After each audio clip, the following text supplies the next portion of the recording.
आणि दाखवल्यानंतर त्यांच्यासमोर ते सगळं मांडल्यानंतर तर त्यांच्यामध्ये काय भूमिका त्यांची येतं, त्यांच्यामध्ये ती काही मत आहे, काय केलं पाहिजे अधिक, हा सगळा विचार म्हणजे तो सगळं आपण त्यांच्या समोर ठेवू.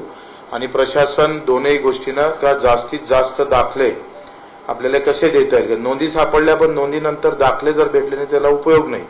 आणि मग त्या दाखले भेटले पाहिजे, ते खरं तर महत्वाचं आहे.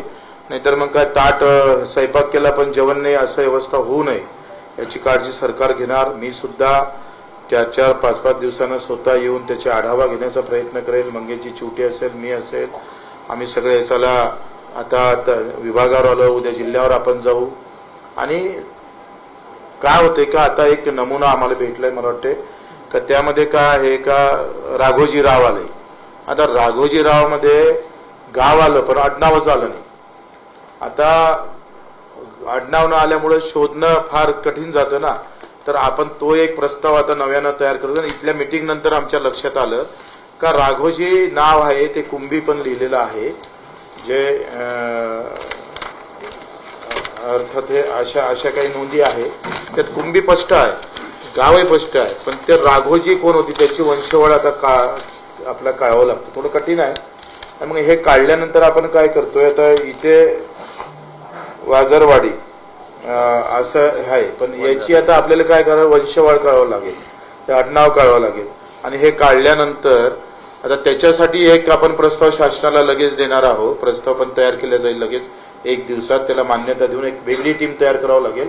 कारण आता ह्या नोंदी सापडल्या पण नोंदीनंतर त्याचे वंशवळ काढण्यासाठी पण खूप मोठी मेहनत आपल्याला करावं लागणार आहे. कारण काय झालंय का 50, 60, 70 वर्षात म्हणजे स्वातंत्र्य झाल्यापासून ही प्रॅक्टिसच झाली नाही मुळात. बऱ्याच जिल्ह्यामध्ये महाराष्ट्रामध्ये हे प्रॅक्टिस असतं. आणि इथे प्रॉब्लेम काय झालं, कोतवाल बुक आणि जन्म नोंदी, जन्म मृत्यू नोंदी या मराठवाड्यात सापडतच नाही.